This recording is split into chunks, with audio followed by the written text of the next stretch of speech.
Welcome to The World This Week with me, Gavin Lee, assessing and distilling another week of chaotic global events of 45 minutes of clarity alongside a panel of 4 distinguished international correspondents.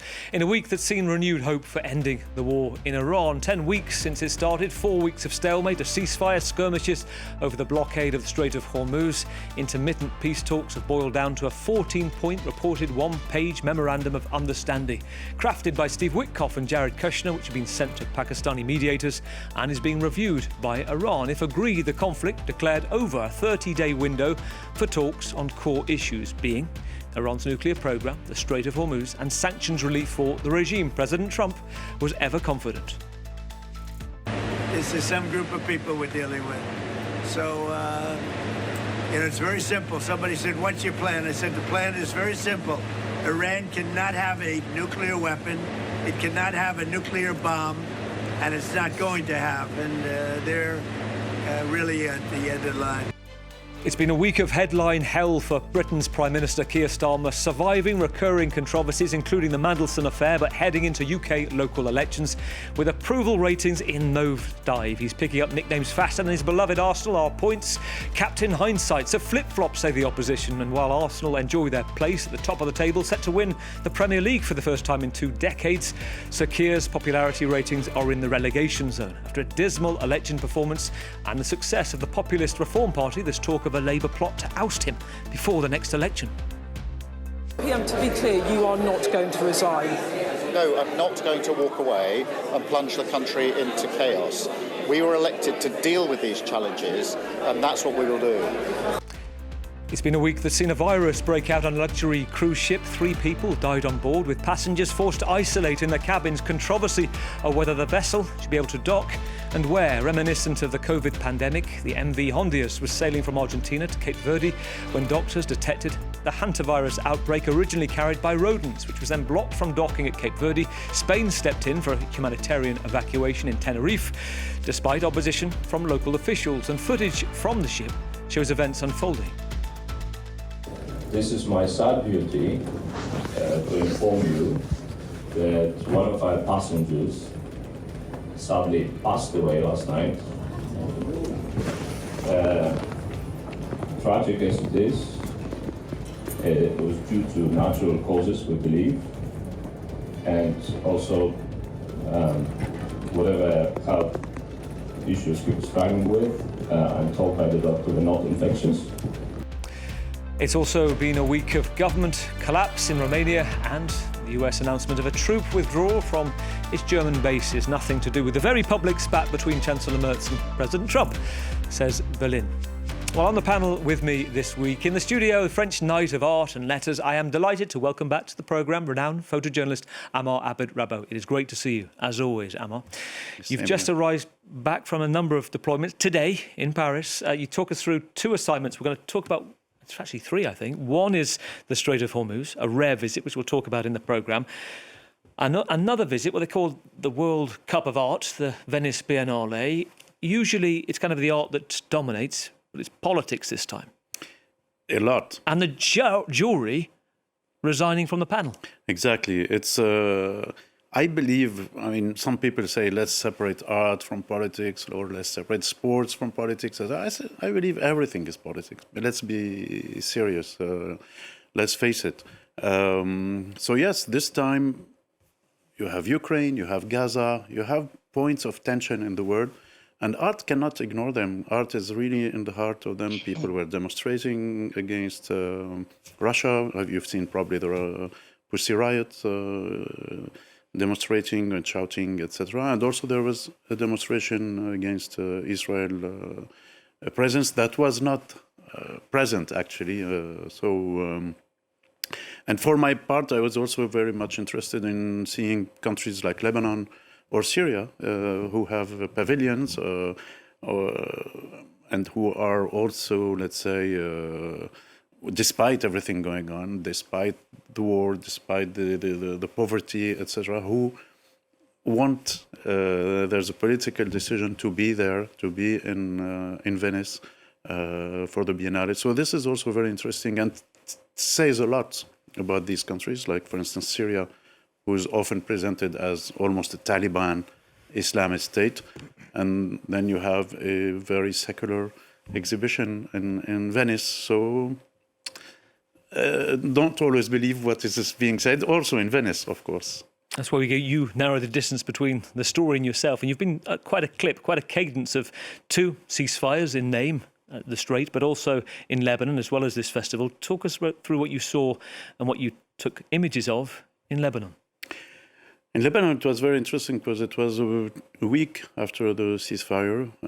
So we went to the south, to some areas that are where you can see some villages were totally destroyed, totally. I mean, the village, there was not one single house that was standing. And still, when we were there, you could see the people were still watching. They could watch their houses being destroyed or bombed, or I don't know what's the blasted, the word, or a village like this one, Kfar Kila, that was totally destroyed. So it was very interesting to see that despite the ceasefire, it wasn't the wartime, it was time of ceasefire. Amar, always good to have your analysis with us tonight, especially where you've been in the past few days. Let's cross the channel. Let's bring in Benedict Pavio joining us from London. Good evening, Benedict. Great to see you. Thank you for being with us tonight as well. Benedict is France 24's London correspondent, started working as a journalist in the late 80s at the BBC. Benedict's also received the National Order of Merit here in France for recognition to services to journalism. Benedict, fair to say it was not an early night for you at all last night. No, but then that is the privilege of a journalist who has a frontline seat, a global audience in French and English. So I work for both languages, in both languages, and to see welcome to a new era of multi-party politics in the UK. I say welcome because that is the reflection of what is happening.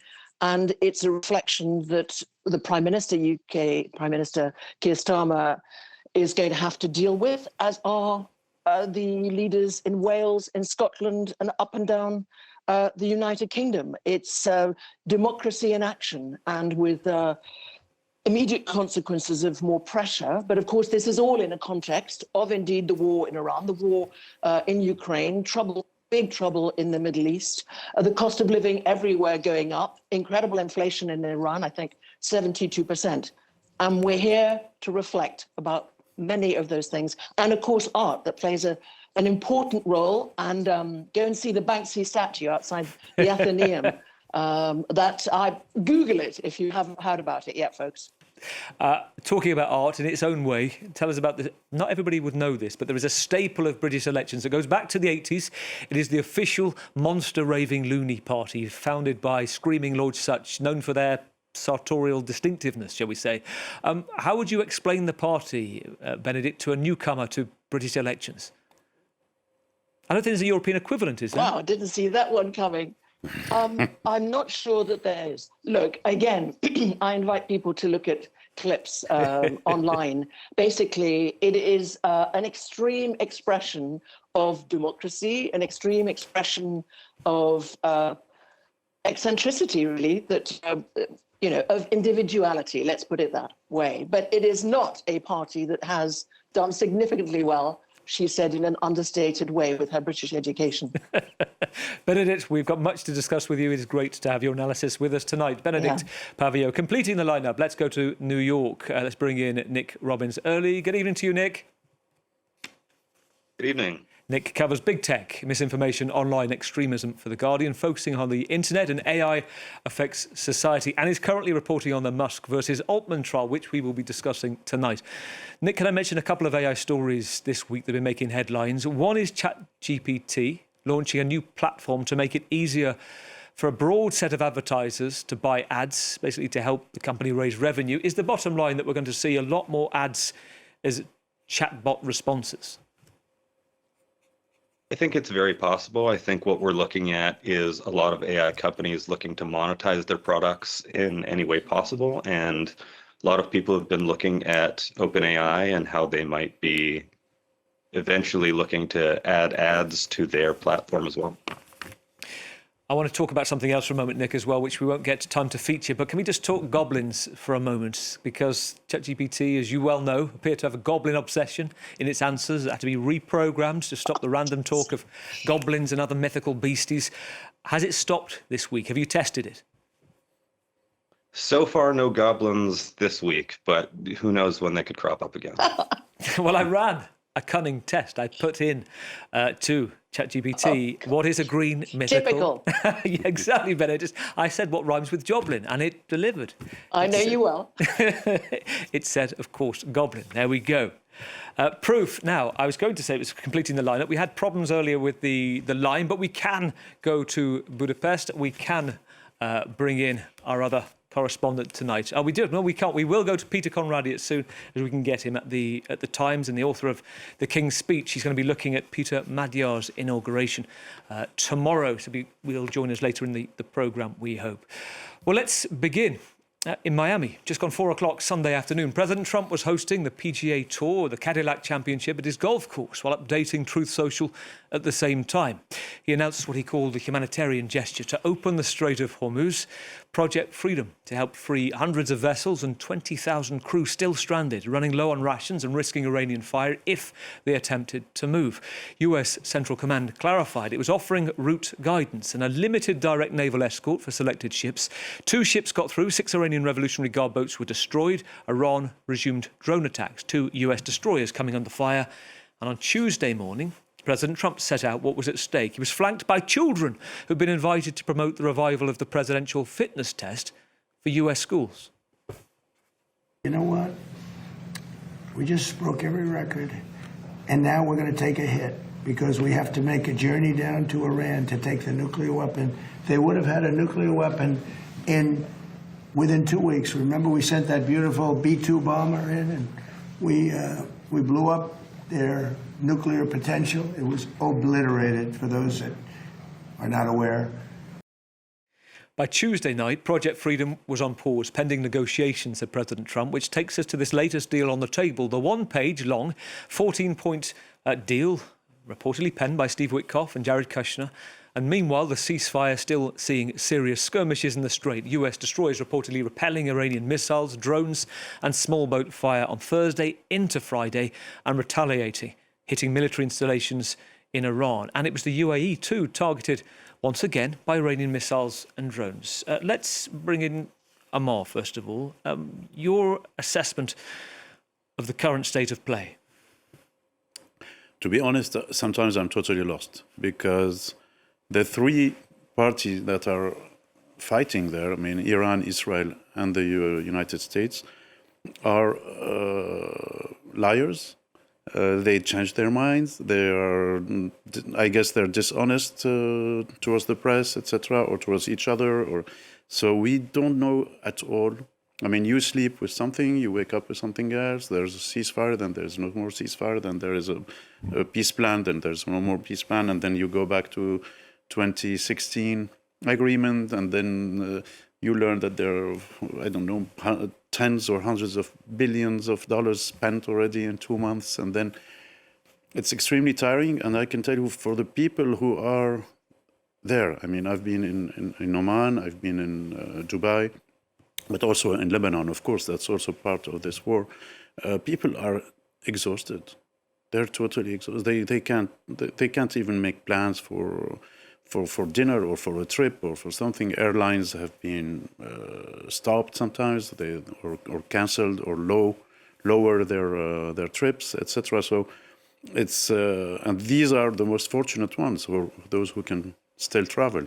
Many people are stuck, and they don't see the light at the end of the tunnel. That's really so. It's very difficult to be here saying this is my assessment or my stand, because I can't tell.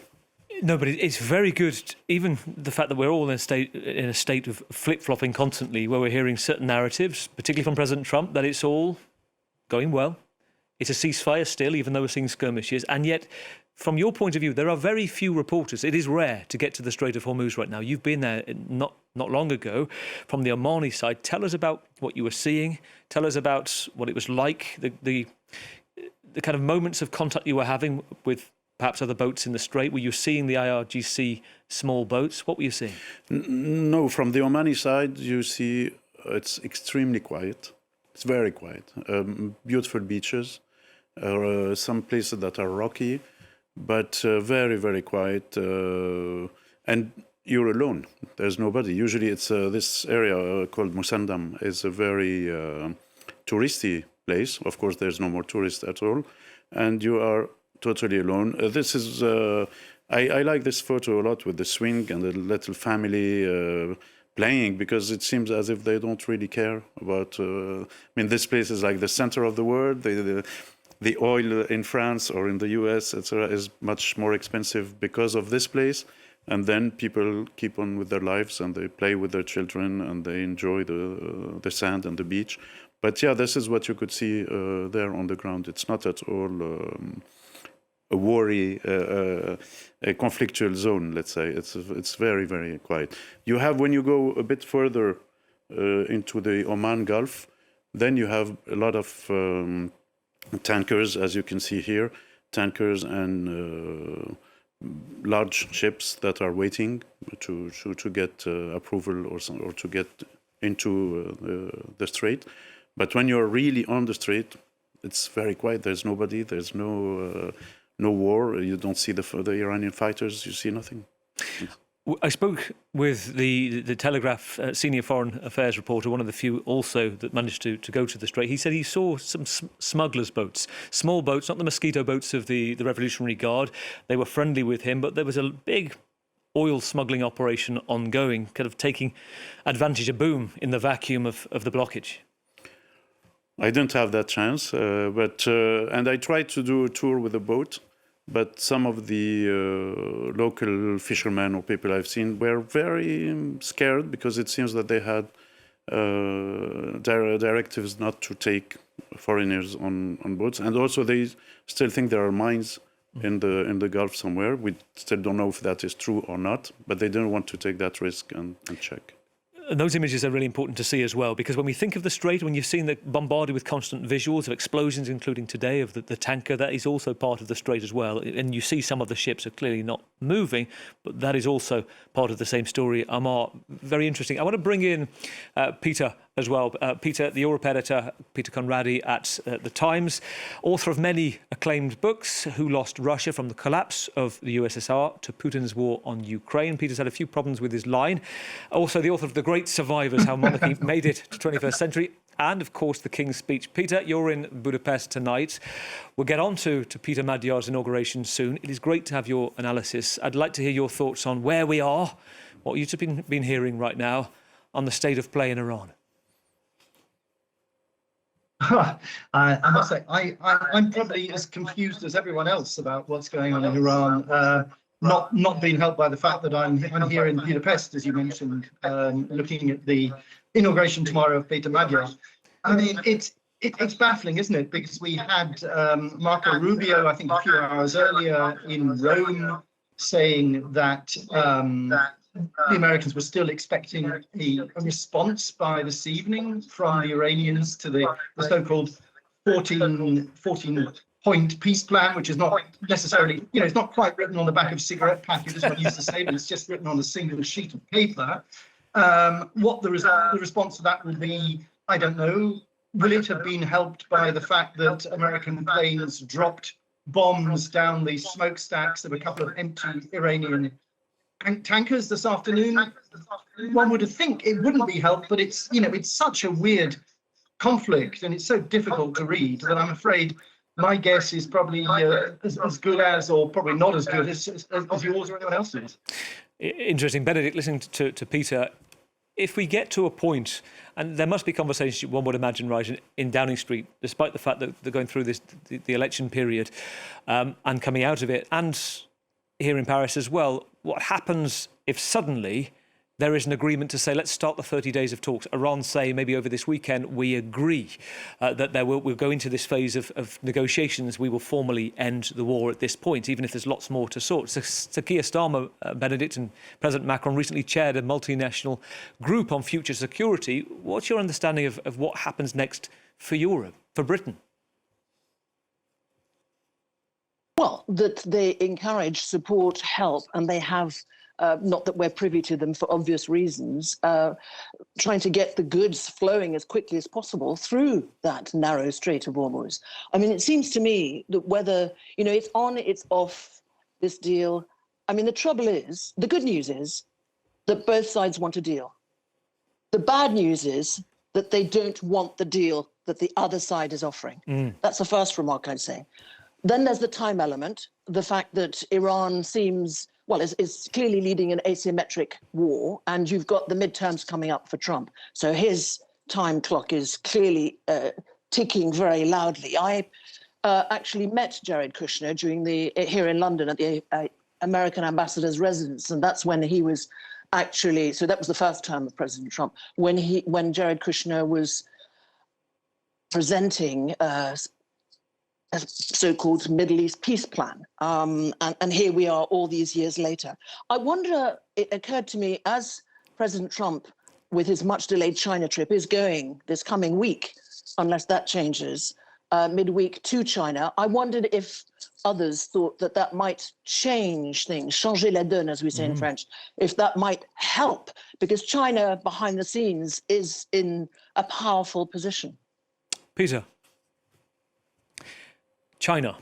It might well do. I mean, I think, it is no coincidence that Trump is going to China next week. And, the Chinese don't, the Chinese approach to diplomacy is almost the opposite of Trump's. Whereas Trump talks an awful lot, the Chinese talk in public very, very little indeed.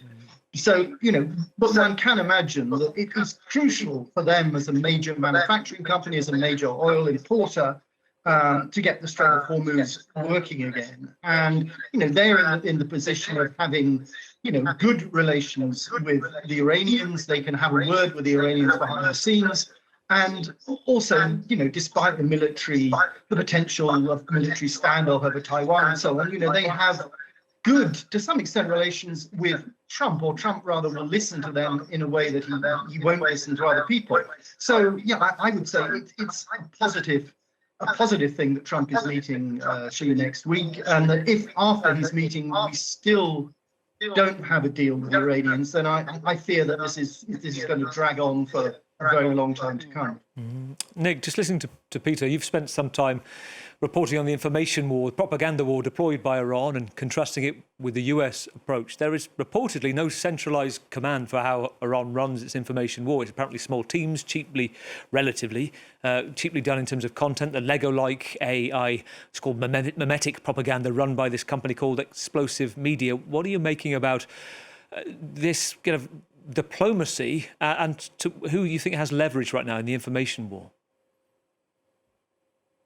I think it's interesting. I think what we're seeing in many regards with this war is that it is an asymmetric conflict, and we're seeing that with the propaganda part of it as well. I think that it's been interesting to see how Iranian propaganda has broken through on various platforms, while the US is attempting to kind of do their own version of things with official channels. It's a sort of decentralized approach that Iran is taking that's been cutting in ways that I think people are noticing.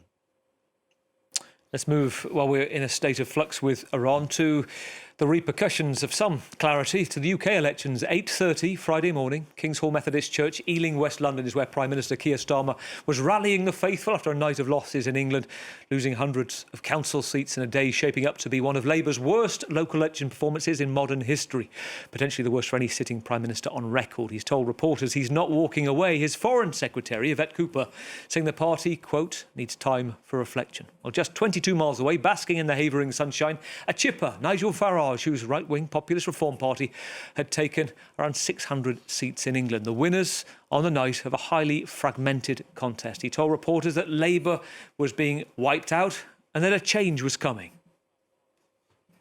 It can't continue to be a fluke or a protest vote. I would honestly say you're witnessing an historic shift in British politics. This is now the most national of all parties. We're competitive in the north of Scotland. We were competitive in Cornwall in the county elections last year. We're competitive in every part of the country, and we're here to stay. Seats have increased to more than 800 now, and results from Wales and Scotland have been trickling in, adding to Starmer's woes as well, including losing the Welsh Assembly for the first time in 27 years. So what now? Benedict Pavio in London, what is your assessment of the state of play? Well, it's clearly a very different landscape that everybody's woken up to today. But it's unprecedented, but was it a big surprise? I don't think it was. We have seen consistently the Reform Party in the lead. And interesting, because if we were to look, and these were local elections in England, and they were devolved parliaments, Scottish Parliament and Welsh Parliament elections. But if we were to translate that, and other people have done it for me on British television, I understand that if we have the same vote share and a general election, which it will not be, will be called tomorrow, the next one's due in 2029. But if it were, I understand that we would be in hung parliament territory, although Reform UK would be the largest party.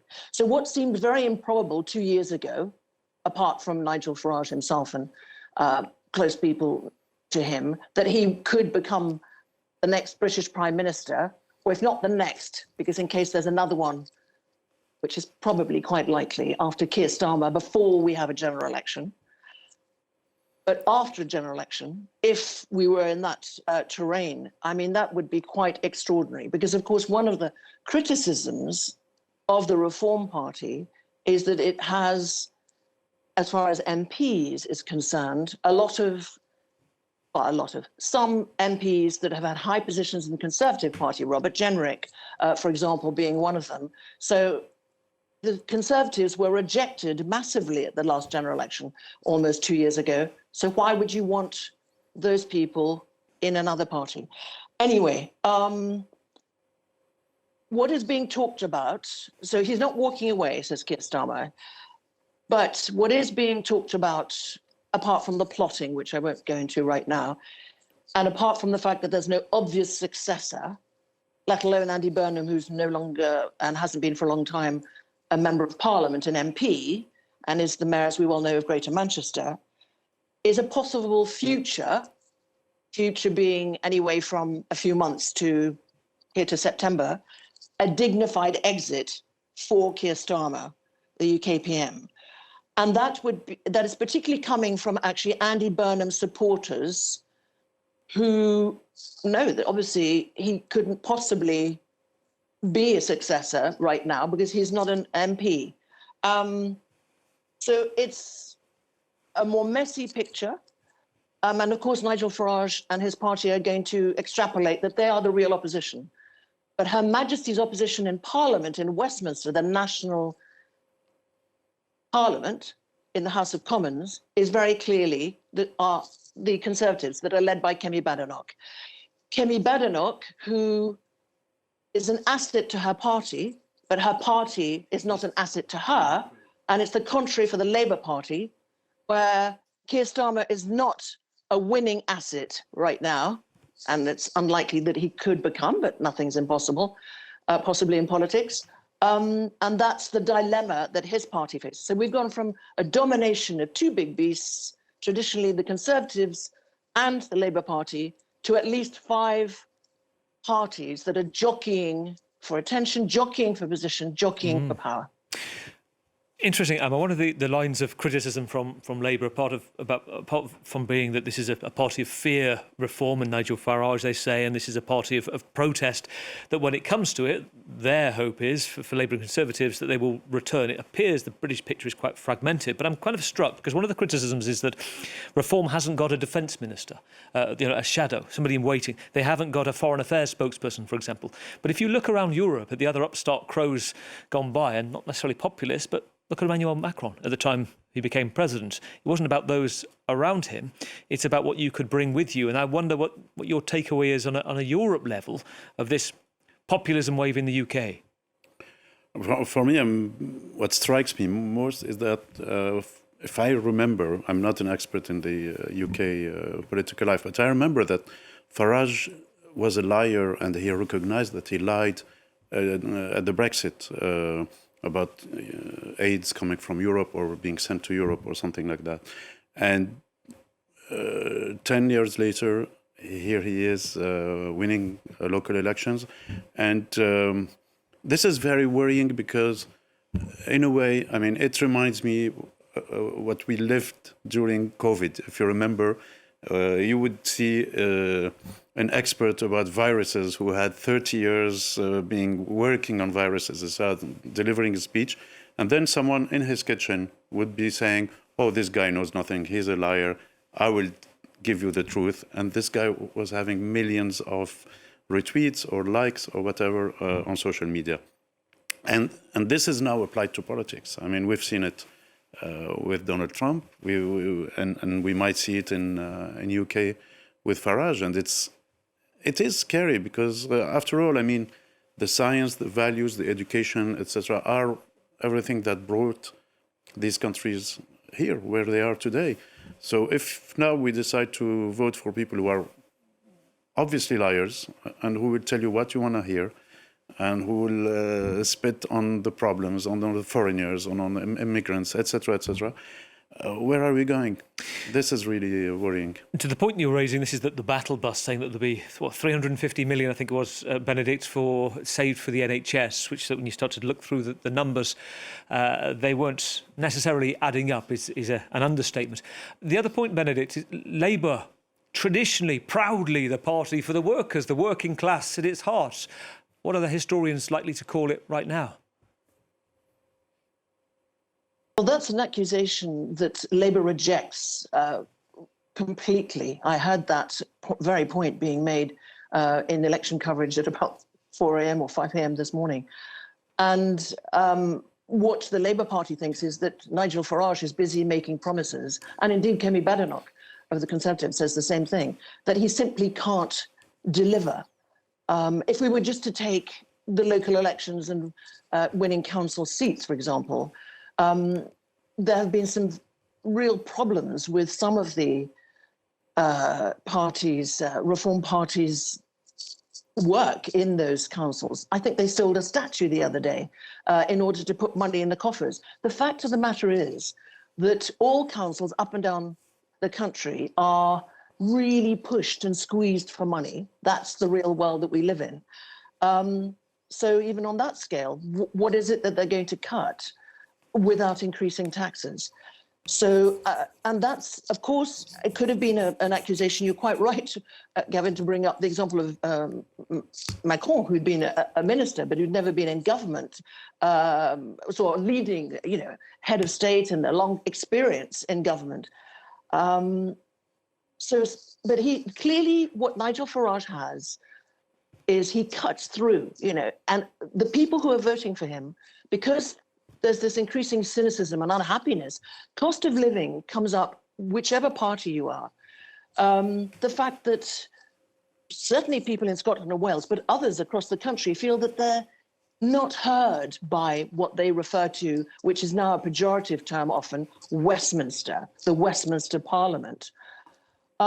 And that is an issue, and that all politicians are liars. And by the way, in Parliament, as you all well know, Gavin, one cannot accuse somebody else of being a liar. You either have to apologise immediately or don't apologise, you have to leave the chamber. You can say that somebody's being economical with the truth, but it's a very serious accusation to accuse somebody in Parliament. You cannot do that. And if you do it twice being a liar, and you repeat it, you're out. And it's happened a number of times in recent weeks. Very briefly, just one word, your thought on this. If I placed a lettuce on the table right now, Benedict, Liz Truss famously lasted 49 days. The lettuce lasted longer. From this point, yes or no, will Keir Starmer last longer than a lettuce? I think so. OK, we will see. Let's move on. Clear Perfectly, as always. Calm down. Let's move on to Musk versus Altman et al. Trial. A lot of private information this week, destined never to have been made public, that was made public this week in Federal Courtroom 1, Oakland, California, the second week of the OpenAI trial, a case that Elon Musk has brought, claiming OpenAI breached its founding mission as a non-profit, a company he helped build a decade ago before walking away. He says it got too greedy, betrayed the charitable mission. OpenAI says it's sour grapes. On Monday morning, 9:45, OpenAI President Greg Brockman took to the stand to give evidence, and a central piece was his personal journal. He would spend 2 days being questioned about the contents on allegations of his apparent greed. He defended himself, and it was a stream of consciousness stuff, he said. But was there a mea culpa in there, a smoking gun? Some analysts say there is. Let's bring in Nick Robbins early again, who's been following the case, we mentioned earlier. Tell us about this journal, Nick. It sounds cringe, but gold dust for journalists and possibly for the case.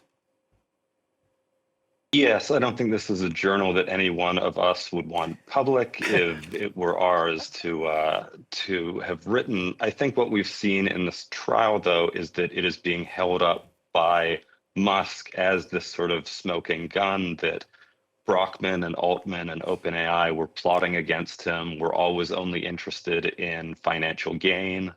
You had entries from Brockman that said things like, financially, what will take me to $1 billion? What do I really want? And so it has been a little bit difficult for Brockman to explain this away, but I don't think it is the smoking gun that is being held up by Musk's lawyers. It's a little bit more complicated. It still remains to be seen that Musk needs to prove that he was unaware of these plans as well. Very interesting. So we know that Elon Musk wants both Brockman and Altman gone from the board at AI. You said, actually, the way things stand, it's not a smoking gun. It's interesting evidence. Elon Musk, this is a fascinating case. It's anything but dry inside court, isn't it? Musk was agitated, reportedly testy in court last week. Tell us about some of the other details you've picked up from this week and what's to come. Well, it has been this blockbuster case. I mean, it's rare that you get the richest man in the world inside of a courtroom. And in this case, there has been numerous witnesses, Musk included, which have really gotten grilled on the stand. You had Musk be cross-examined, and he was getting extremely testy with OpenAI's lawyers, at one point raising his voice. And then you had this week the mother of 4 of Musk's children, Siobhan Zilis, who also testified. And she was testifying both about what was going on at OpenAI, but also about her and Musk's personal relationship. So it is this sort of look behind the curtain at what's happening with, you know, one of the most powerful companies in the world and one of the most powerful people in the world. And there's more to come. You have likely Sam Altman taking the stand next week. You have closing arguments. You have more evidence that will be revealed. It's really interesting. I'm all listening to Nick. One thing that strikes me is we're kind of seeing a lot of clarity in that detail there. As Nick explained, we're seeing flashes of transparency within the structures of an otherwise very opaque organisation. It's hard for journalists to get this information. It's come out in the courtroom. What are you making of this? I feel again, I mean, for me, it looks very hypocritical. Well, Elon Musk says he's doing it for humanity. That was the founding mission. It's in the statement. Yes. I don't buy this. I'm not buying it. I feel very much, I mean, if you remember, or maybe you're much younger, but in the 90s, when internet was developed in the beginning, it was supposed to be non-lucrative and for the good of humanity. Tim Berners-Lee, who founded the world of Tim Berners-Lee, who founded the WWW. Exactly, it was something totally. When we see 30 years later where we are and the billions that were made on sometimes on just domain names or things like that. I mean, you know success stories that are amazing. So yeah, I'm not buying that people who know exactly the power of AI and who know what they can do with it, they would be doing it for nothing, and especially when we know a bit more about Musk and the other characters. So yeah, I feel it's quite hypocrite, as you say. You're not rooting for either side, shall we say? Exactly. Benedict, do you have a chatbot tool of choice for journalism? Do you ask Claude? Do you use Grok, ChatGPT? Are there benefits as well outweighing the risks right now? I don't use it. I have chaired panels about it. I am curious about it. I haven't explored it. I had a question for Nick, I think, because I'm very intrigued by this U.S. District Judge, Yvonne Gonzalez Rogers. She's she's dealing with lots of other She's extremely experienced, lots of other high-tech cases.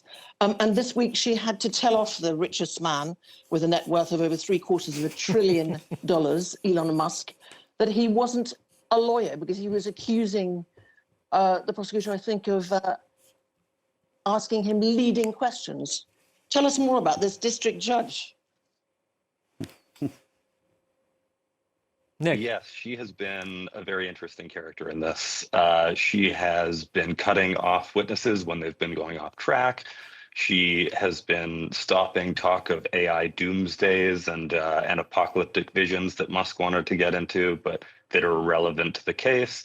She's really been keeping what has been a very scatterbrained trial on track. So she's been a very interesting figure. And as you pointed out, she's set to be the judge in several more marquee tech cases, like a social media addiction trial that's coming up as well.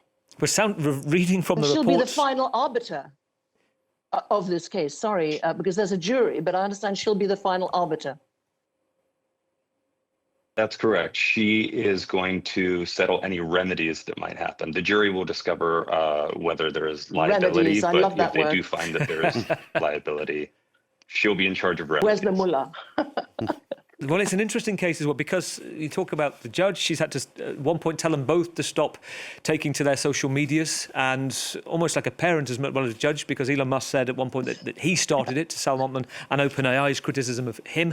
And interesting, as you raised, Benedict, Elon Musk also asked about the leading questions. He said it's bizarre, very interesting answers, saying that you're giving me no right or wrong. It's a bit like saying, do you still beat your wife? Will you say yes or no?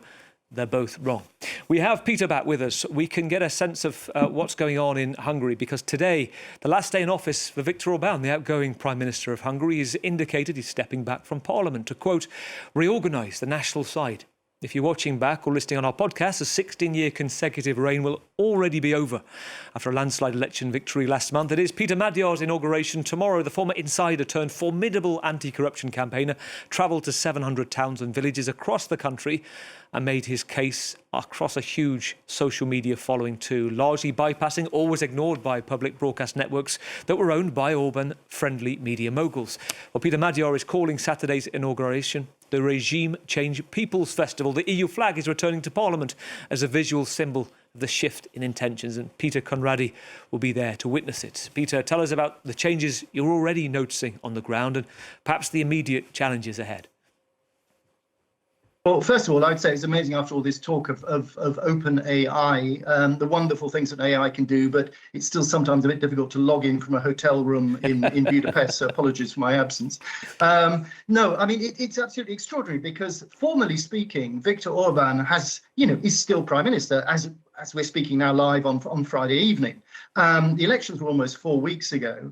Yet it's as if we've already had a seismic change in Hungarian politics. It's as if Magyar had taken over already, because with a great, extraordinary speed, almost the entire Orban camp seemed to have been deserting him. I mean, one of the most extraordinary things earlier this week was one of his kind of key backers, the man who was responsible, Altman, whose companies were responsible for the attack posters that always used to appear on the streets of Hungary in the run-up to elections, whether attacking Ukraine, George Soros, migrants, this kind of thing. He went on TV. He's a man worth €250 million, approximately, and said he was giving his companies to the state. Miraculously, some of the state prosecutors, who in the past have been very, very reluctant to prosecute any of Orban's friends in the past few days, have announced that they're going to start doing so. The police have started investigating people that before they weren't touching, and so on and so on. You know, everyone is struck, I think, by just how quickly things have changed, even though it won't be until Monday morning that Peter Magyar is actually really properly in power and starting to rule the country. Very interesting. This is Gyula Balassi, who signed this document renouncing ownership in the media network, offering them to the Hungarian state. Questions about whether it's altruism, as you perhaps touched upon with the legal aspects, some suggesting that he might be avoiding deeper scrutiny. Before the headlines catch up with us, Peter, I would like your take. Very interesting, going back to what we were listening to on Benedict on the UK. Peter Magyar was asked this week in Rome whether he was a populist. He said he is. He says he meets people. I listen to people, he said, it's interesting framing that perhaps populist is less as a pejorative term to some leaders. Yeah, I think it's interesting. He certainly is a populist. I mean, you know, what is the definition of the term populist? I suppose one should go back to, and essentially it's someone who comes up with very, very simplistic solutions for very, very complicated problems. Now, you know, it's not someone who is popular, but, you know, so Magyar is very, very good on social media. He's very, very good at slogans. But, you know, again, the challenge that he's going to face is that he's inherited a huge number of problems from Viktor Orban, not least the economy, which is in an appalling state after 16 years of cronyism, corruption, and so on. Yes. So, yeah, that's his problem. Peter, delight to talk to you. Thank you, all of you, tonight. A distinguished panel. Inside experience that AI cannot simply replicate. Peter Conradi in Budapest, Europe editor of the Sunday Times, author of many acclaimed books, including Who Lost Russia, From the Collapse of the USSR to Putin's War on Ukraine and the King's Speech. Thank you to you, Peter. I hope it all goes well tomorrow. We were reading your reports as well at the weekend. Thank you, Benedict Pavillot, France 24's correspondent in London. Have a good weekend, Benedict. Thank you. Thank in you. New York. My thanks to Nick Robbins, early Guardian reporter covering AI, big tech, misinformation and online extremism. Nick, thank you so much. And also with me in the studio, French Knight of Letters and Arts, renowned photojournalist Amar Abed-Rabod. Thank you, Amar. Have a great weekend. Thank you. Well, it's the birthday of all the best people today. Not just mine. It is the 100th birthday of another legendary broadcaster, the naturalist, Sir David Attenborough. Well, I've spelt my birthday condensing the world's news into 45 minutes. There's a celebration tonight for Sir David at the Royal Albert Hall. And because you'll likely be inundated with clips this weekend on your socials of Attenborough amidst the gorillas, I'll leave you with a tribute as his role as control of the BBC back in the day, in the 60s. He was responsible for commissioning Monty Python's Flying Circus, so I'll leave you with some footage of David Attenborough-related lesser-spotted fish. Stay absurd. We'll see you in 7 days for The World Next Week.